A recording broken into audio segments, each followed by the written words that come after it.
Et c'est parti pour Smart Bourse, votre double dose quotidienne de marché en direct sur Bismart. Chaque jour à la mi-journée, 12h30, 13h et le soir, la grande édition pendant une heure à partir de 18h30. Au sommaire de cette édition de la mi-journée, des indices en Europe qui évolueront tout seuls aujourd'hui. Les marchés britanniques et les marchés américains restent fermés pour cause de jours fériés. L'Europe donc qui évolue sans grande tendance, même si on note que le CAC 40 et les autres indices tiennent les niveaux atteints ces derniers jours. On se rapproche des 6500 points sur le CAC 40 Cash qui marque ainsi de nouveaux records depuis l'an 2000. On en parlera évidemment dans quelques instants avec nos invités de la mi-journée. Notez que la semaine macro sera marquée par l'emploi américain, un chiffre très important.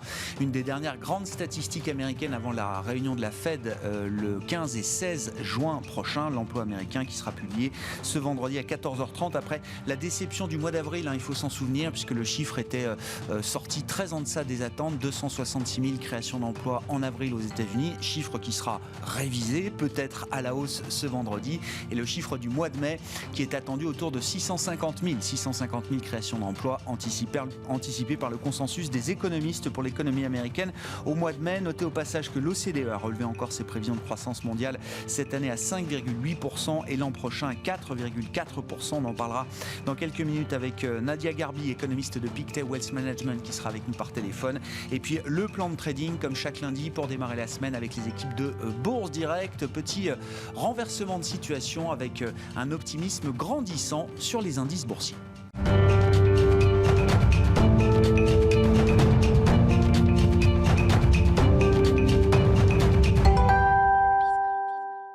Mais d'abord, les infos clés du jour à mi-séance en Europe, c'est avec Nicolas Pagnès depuis la salle de marché de Bourse Direct.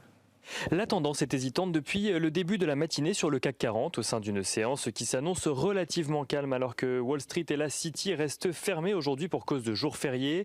Les investisseurs qui ont quand même quelques nouvelles économiques à suivre dès aujourd'hui avant une semaine chargée d'ailleurs en nouvelles économiques et en statistiques.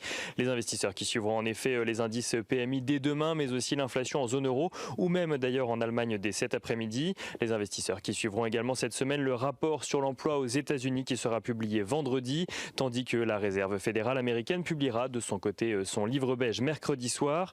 En attendant, les investisseurs ont pu prendre connaissance ce matin de l'indice PMI officiel pour le secteur manufacturier au mois de mai en Chine. Il ressort à 51 points, soit très légèrement en dessous de son niveau d'avril qui se situait à 51,1 points, traduisant globalement une stabilité du secteur même si impactée par la hausse des coûts de matériaux bruts. Une stabilité qui fait d'ailleurs dire à certains analystes que la reprise pourrait avoir atteint son pic dans le pays, dans le secteur manufacturier. Mais les investisseurs ont également pu prendre connaissance ce matin des prévisions économiques de l'OCDE, des prévisions qui anticipent un fort rebond de l'activité économique mondiale. Dans l'ensemble, celle-ci progresserait de 5,8% en 2021 après le recul de 3,5% en 2020. Pour 2022, la croissance mondiale devrait continuer à être forte de 4,4%, mais l'activité économique resterait selon l'OCDE à un niveau inférieur aux projections faites avant la pandémie.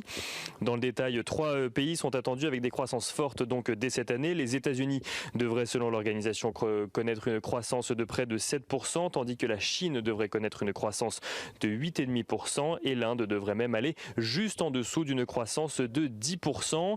Regardons rapidement plus près de nous la zone euro pour qui l'OCDE anticipe une croissance de 4,3% cette année, puis très légèrement au-dessus, 4,4% pour 2022.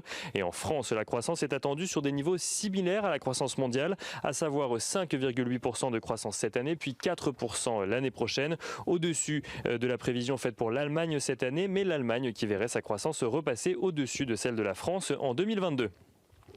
Et en France, toujours, Bruno Le Maire a de son côté déclaré ce matin que la France revoit à la hausse sa prévision de déficit public pour l'année 2021, à savoir non plus 9% du PIB, mais 9,4%, à présent donc en lien avec les nombreuses dépenses de l'année 2020 reportées sur l'année 2021 également.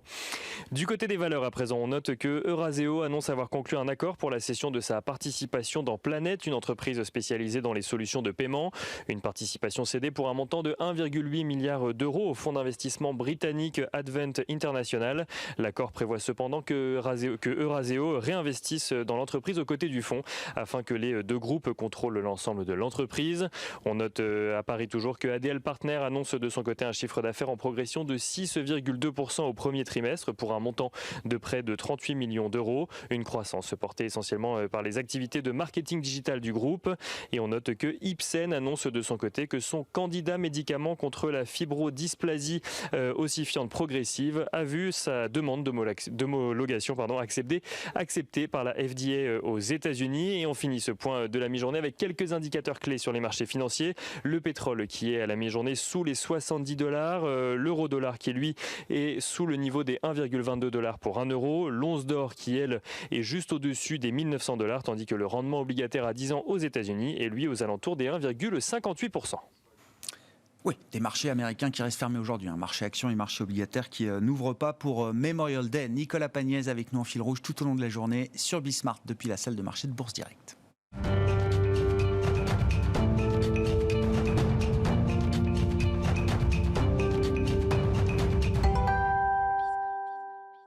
Le plan de trading de la semaine avec Bourse Direct et Romain Dobré à mes côtés en plateau, membre de la cellule Info d'Experts de Bourse Direct. Bonjour Romain, bienvenue. Bonjour Grégoire. Merci d'être là. Bon, la semaine dernière, on était plutôt sur un discours de prudence. Vous parliez notamment de figures techniques en cours de formation qui auraient été des figures techniques potentiellement négatives pour les indices. Et puis en milieu de semaine dernière, petit renversement de situation.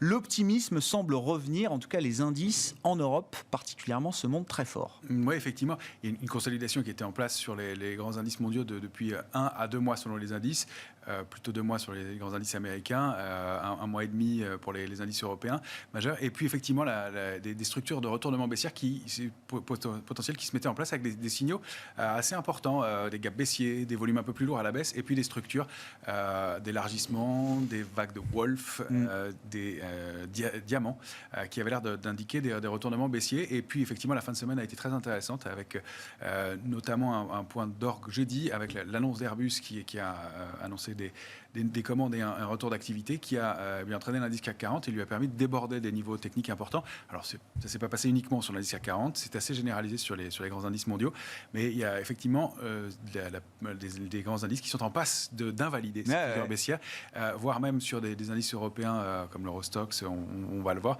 de confirmer des mouvements haussiers et de réactiver une dynamique haussière importante avec des formations fortes graphiques et qui donnent en tout cas à moyen et long terme du potentiel de hausse intéressant. À court terme, on va le voir, c'est un petit peu plus mitigé parce qu'il y a toujours cette absence de volume, et puis des niveaux de couverture dans les niveaux actuels qui ne sont pas très très étoffés, mais globalement toujours de la couverture un peu plus bas et puis un peu d'intérêt acheteur enfin sur le futur CAC 40.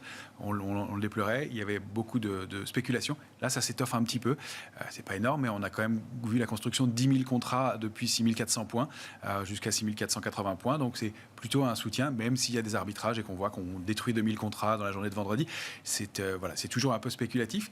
Il n'y a pas beaucoup de fonds là-dedans, mais je pense que ça peut être des mouvements qui peuvent inciter des gestions à revenir. Et c'est ça, c'est-à-dire que trop de prudence, ça devient peut-être un risque aujourd'hui pour les investisseurs dans l'optimisme grandissant dans lequel on évolue aujourd'hui. C'est un casse-tête. On a nous-mêmes eu un peu des réactions un peu paradoxales, c'est-à-dire qu'on était toujours très investis, mais avec de la protection dans les portefeuilles, en se disant qu'il n'y avait pas de risque majeur, mais un risque de trou d'air de 4 à 5%, voire un peu plus. C'était pas inenvisageable.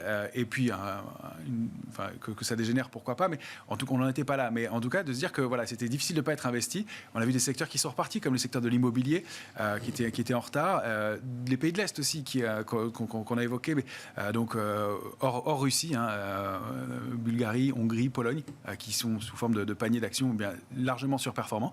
Donc on s'est retrouvé dans un contexte un peu paradoxal à être investi, à renforcer certaines positions alors qu'on avait allégé, et en même temps à se protéger. Donc je pense que oui, c'est un peu un casse-tête en ce moment, mais si on passe ces niveaux techniques et qu'on valide ces figures, qu'on invalide ces figures définitivement, il va nous falloir laisser quelques séances derrière nous de hausse ou de consolidation. Bien ça va être problématique, il va probablement entraîner des achats sur le marché. Et puis parmi les nouveautés dans le paysage mondial des indices boursiers, alors cité les pays de l'Est, on en avait déjà parlé avec vous, je crois, il y a 15 jours environ, ça reste fort. Et puis on voit peut-être aussi des signaux plus positifs en provenance des émergents, de Chine, d'Inde, du Brésil. Vous confirmez, Romain ? Complètement. Il y a des signaux techniques vraiment intéressants sur l'Ibovespa, donc l'indice brésilien, qui est en passe de franchir des plus hauts récents, avec des structures graphiques intéressantes. Alors, on a proposé pas mal de graphiques aujourd'hui, je ne peux pas tous les montrer, mais il en fait partie. Effectivement, la Chine, oui, qui a réactivé un mouvement. On aurait aimé une structure plus solide, mais il est parti sans attendre. L'indice majeur chinois a pris plus de 5% la semaine dernière. Le Japon, c'est le cas aussi, qu'on va pouvoir regarder. Il y a effectivement l'Inde aussi qui donne des structures graphiques intéressantes et du potentiel de hausse, ce qui serait assez logique dans le contexte d'une reprise globale. Il y a des nouveaux participants, on va dire, à l'optimisme ambiant. Et des indices américains qui seraient en passe aussi d'invalider des figures baissières, sans être les indices forts du moment, donc ça se passerait de façon assez harmonieuse, assez coordonnée.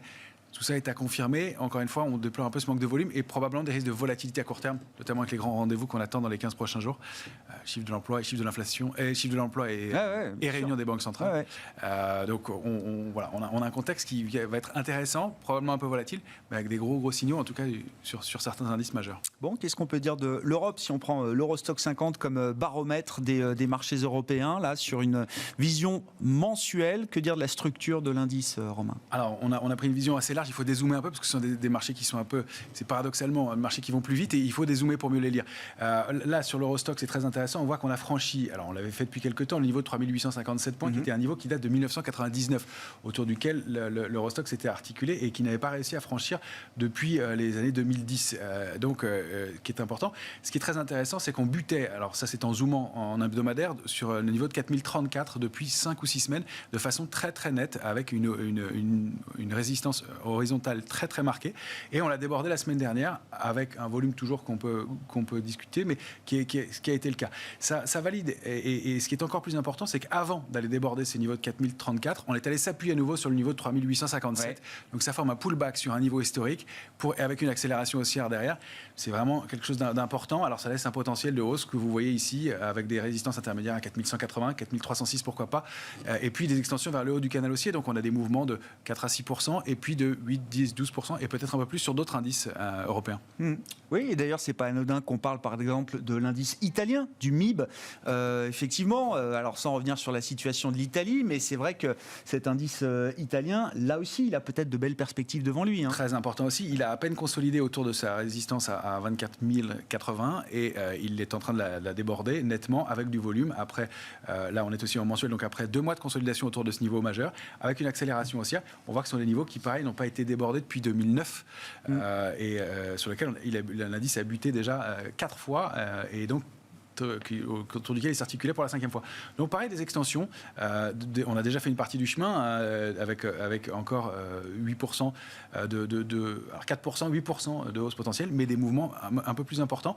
Si on duplique le grand trading range dans lequel se trouve le MIB depuis les années 2010, on voit avec les flèches noires indiquées, la grande flèche noire indiquée entre 15 300 et 24 080, et bien on pourrait dupliquer ce mouvement vers le haut et aller chercher des extensions jusqu'à 32 880 points. Ça, c'est du long terme. Le marché va bouger un peu. On a déjà des premières cibles à 26 940. Ça, c'est la première cible du mouvement dont on vient de sortir. Et puis 29 000, un gros niveau de résistance. Mais il y a du potentiel. Si on regarde l'autre grand pays périphérique en zone euro, l'Espagne, avec l'IBEX 35. L'IBEX aussi, qui n'a pas consolidé, lui, et qui a franchi ce niveau.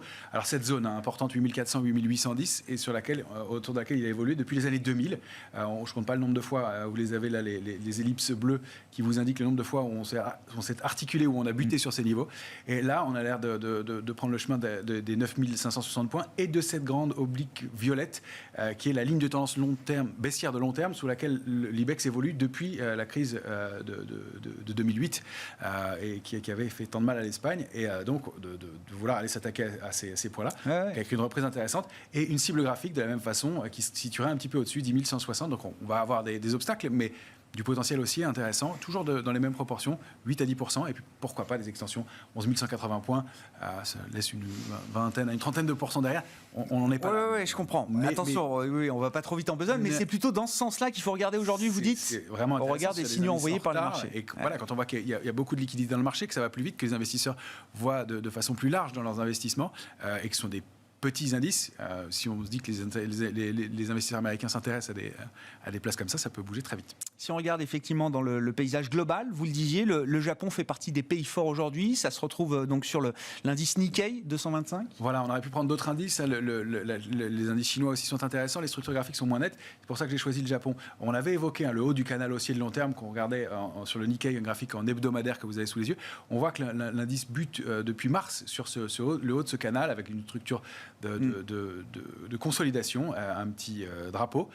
Et il y a une grosse réaction dans la zone 27 280 à 28 240, avec toujours des mèches basses assez importantes, donc des mouvements où on constate que c'est payé assez rapidement.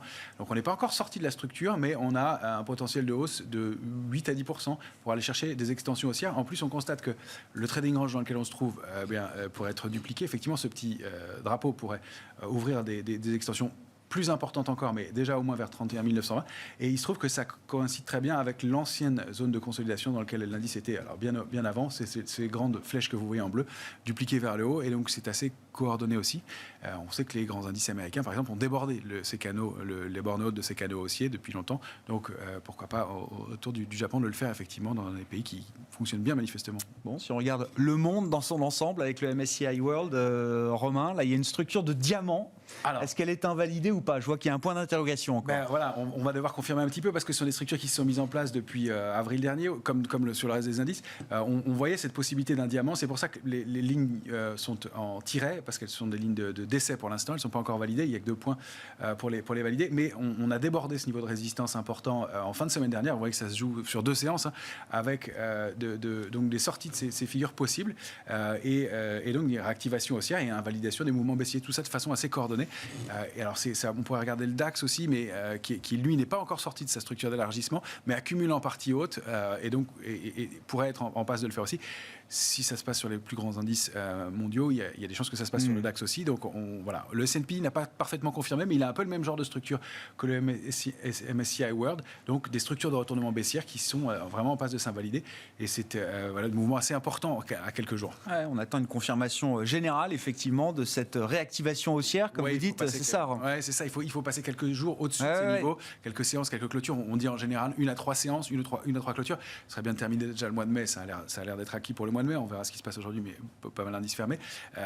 En tout cas, dans le courant de la semaine, et d'entamer, enfin de clôturer le mois de mai. Semaine clé alors. Semaine clé, semaine importante encore. Semaine importante. Vous disiez les indices américains font pas partie des indices les plus forts en ce moment dans le monde. Qu'est-ce qu'on peut dire spécifiquement du Nasdaq, Romain? Qu'il participe lui aussi.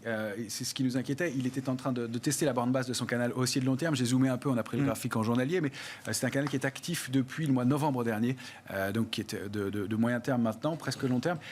Il y a une très bonne réaction sur le niveau de 12 994, 13 000 points, et un rebond assez marqué sur ce niveau-là. Donc on a préservé, alors qu'on l'avait testé en séance, le bas du canal avec un faux signal de baisse, et on repart aussi sur le Nasdaq, qui donc déclenche un potentiel de hausse assez important pour les semaines ou mois qui viennent. On voit qu'à court terme, là, les indices américains ont patiné. Les 5 dernières séances sont un peu plus mitigées, avec des mèches hautes un peu plus marquées, des bougies rouges.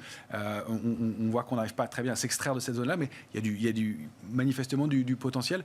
Et donc des indices américains qui ne sont pas les plus performants, mais qui participent, ce qui est dans le scénario d'une reprise haussière globale plus crédible. Bon. Et pour être parfaitement complet et terminé par le CAC 40, le futur CAC en vision journalière, 14 heures, Romain, jusqu'où est-ce que le CAC peut poursuivre sa progression? Alors toujours, ce sont des feuilles de route, on a des cibles qui sont des possibilités, mais on a effectivement une structure de retournement baissière qui était possible, qui était en vague de Wolf, discutable, mais manifestement elle n'a pas confirmé. Un petit mouvement de baisse. Merci Airbus, donc la semaine dernière, c'est ça, l'envolée de 9% d'Airbus, c'est dans le top 10 des capitalisations boursières du CAC. Manifestement, et ça a entraîné Safran, et ça a entraîné Thales, et Figeac Aerospace, tout le secteur d'Assaut Aviation. Donc tout le secteur est reparti, ça a déclenché des mouvements et puis réactivé la tendance, confirmer la tendance haussière sur d'autres actifs comme d'autres secteurs comme le luxe qui était déjà fort, la banque qui se porte pas mal toujours, l'automobile aussi qu'on regarde en ce moment, et l'immobilier qui nous intéresse toujours. Donc il y a des secteurs qui viennent en soutien de ce mouvement. On a des extensions possibles donc à 6524, 6583. Le grand mouvement, la grande cible, c'est 6652. Si on duplique cette structure en diamant aussi que vous voyez là et qui pourrait donc donner des cibles d'extension, on voit qu'on est allé s'appuyer dessus et sur la borne haute du canal haussier de long terme et que nous, on est en train de le déborder sur le futur. Donc après 2 mois de pause autour, donc c'est crédible aussi comme scénario de reprise haussière. On va peut-être consolider un petit peu. Tant qu'on est au-dessus de 6346, c'est notre alerte intraday, pas d'alerte majeure. Attention, si on revient aux alentours des 6200 points, c'est là où on a placé l'alerte de court terme. On rappelle qu'il n'y a pas beaucoup de couverture. Il y a entre 6200 et 6350, le marché est couvert. Sur les niveaux actuels, pas beaucoup. Donc 6200 6350, c'est charnière. Si on rompt ce niveau-là, on a un risque de question technique d'accélération baissière, parce que le niveau de couverture ensuite se trouve aux alentours des 5800 points. On n'en est pas là, mais on surveille beaucoup ce niveau-là quand même. Ouais, marché haussier, mais attention, on a toujours un scénario d'invalidation également qu'il faut avoir en tête. Pas très loin. Merci beaucoup Romain. Romain Dobré avec nous chaque lundi pour le plan de trading avec Bourse Direct dans Smart Bourse sur Bismart.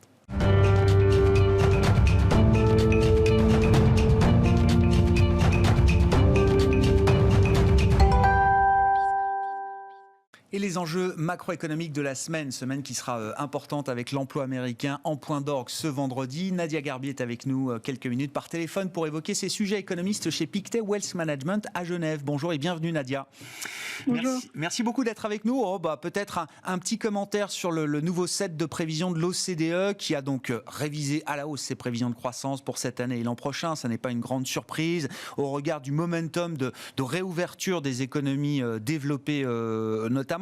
On constate toutefois que la chef économiste de l'OCDE, Laurence Boone, est loin de crier victoire. Il y aura beaucoup d'inégalités dans cette reprise et des économies qui vont être encore sous leur tendance pré-Covid, au moins jusqu'à la fin de l'année 2022. Effectivement, c'est pas une surprise et ça reflète vraiment les progrès de la vaccination et le maintien des soutiens massifs des gouvernements et banques centrales. Maintenant, c'est vrai que l'OCDE insiste sur le fait qu'il reste des vents contraires et notamment sur le fait que tant que la grande majorité de la population mondiale ne sera pas vaccinée, on reste tous à la merci de l'émergence de nouveaux variants et on sait que de nouveaux confinements plomberaient à nouveau la confiance des ménages et des entreprises. Donc vraiment une reprise qui va rester inégale et qui va dépendre vraiment de l'efficacité des programmes de vaccination et aussi de la composition des économies. On sait que la pandémie a affecté des secteurs plus que d'autres et notamment le secteur du tourisme.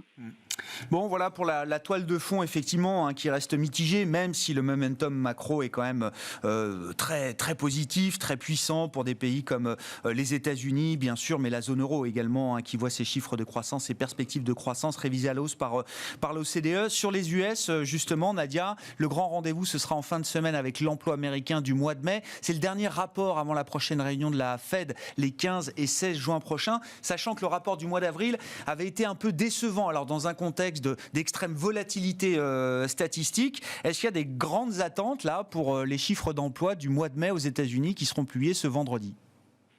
Oui, alors c'est vrai qu'après la déception du mois dernier, je pense vraiment que le marché s'attend à un rebond. Et cela pourrait tout de même à nouveau mettre un peu de pression sur la Réserve fédérale, notamment une pression de commencer à discuter de la réduction du rythme d'achat. Nous, on s'attend à un signal à Jackson Hole en août, mais ça pourrait venir avant.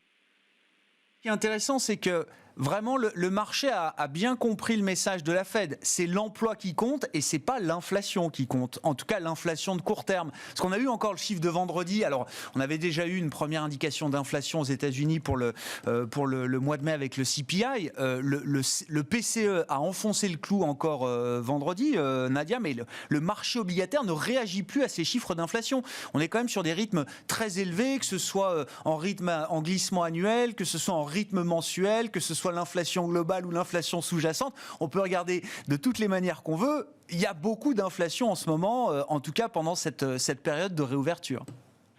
C'est vrai, et je pense qu'à mon avis, le marché avait déjà digéré la news du CPI mois d'avril, donc s'attendait déjà à une hausse du PCI. Et on sait aussi qu'il y a certains facteurs qui ont exacerbé la hausse au mois d'avril. Maintenant, c'est vrai que le marché, le message en tout cas de la Réserve fédérale est bien compris par le marché, où le marché a vraiment compris qu'on est dans une phase d'inflation transitoire et qu'on devrait avoir ces facteurs un peu transitoires qui font remonter l'inflation, qui devraient s'atténuer en début de l'année. Je pense qu'on le verra avec le chiffre du mois de mai. Ouais. Bon, effectivement, il y aura aussi une marque d'inflation avant la marque d'inflation du mois de mai. J'ai dit une bêtise, c'était les chiffres du mois d'avril qui ont été publiés. On aura l'inflation du mois de mai avant la réunion de la Banque centrale européenne. Si le chiffre d'emploi est très fort, est-ce qu'on peut imaginer que la communication de la Fed sera directement impactée pour le mois de juin? À l'inverse, si le chiffre est décevant encore aux États-Unis, ça deviendra compliqué de justifier peut-être le signal d'un tapering? Voilà, exactement. Donc, si c'est décevant, je pense vraiment que la Réserve fédérale va appuyer son message de patience et dire qu'il faut encore un soutien important à l'économie. En revanche, si on a une forte surprise à la hausse, c'est peut-être un peu tôt de parler de tapering en juin, mais elle pourrait donner quelques éléments sur le fait que, voilà, à partir peut-être de la deuxième partie d'année, on pourrait envisager. Donc, elle va vraiment, je pense qu'à mon avis, vraiment, ces chiffres seront importants pour la Réserve fédérale et auront tout de même un impact sur le discours du mois de juin. Ouais, on verra la séquence. Je vous rappelle, on était autour de 900 000 créations au mois de mars. On attendait un chiffre équivalent au mois d'avril aux États-Unis. On avait eu cette déception avec seulement 266 000 créations d'emplois. Encore une fois, le chiffre sera révisé. Et on attend, alors le consensus des économistes, j'ai vu, s'est positionné autour de 650 000 créations d'emplois pour le mois de mai avec la publication du rapport mensuel qui aura lieu ce vendredi à 14h30. On verra donc la révision des chiffres précédents qui sera là aussi important et la première estimation pour la dynamique du marché du travail aux États-Unis pour le mois écoulé. Merci beaucoup Nadia. Nadia Garbi qui est avec nous par téléphone depuis la Suisse dans Smart Bourse à la mi-journée, économiste chez Pictet Wealth Management. Voilà pour cette édition de 12h30. On se retrouve ce soir en direct à 18h30 sur Bismart.